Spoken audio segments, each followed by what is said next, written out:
حضرت مہدی کی قیادت میں مسلمان صاحب ایمان اہل عرب یہودیوں اور عیسائیوں کی طاقت سے ٹکرائیں گے تو ان کی مدد کے لیے دو جانب سے اللہ تعالیٰ کچھ بھیجیں گے مدد.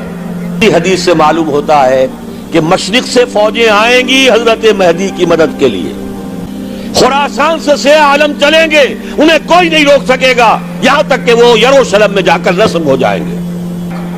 پاکستان کا بھی علاقہ خاص طور پر مالاکنڈ ڈویژن جو اس خراسان میں شامل ہے, اس علاقے سے کچھ ہونے والا ہے اور ہوگا انشاءاللہ. تمام مسلمان ممالک آزاد ہوئے, کہیں اسلام کا نام نہیں لگا, نہ سرکاروں نے نعرہ لگایا, نہ کہیں کسی اور نے نعرہ لگایا.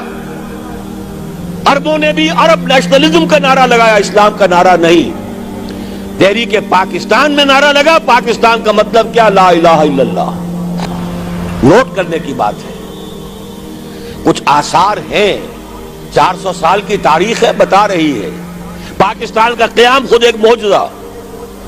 یہ ساری چیزیں مشیت ایزدی میں کسی بڑے خیر کا پیش خیمہ ہے.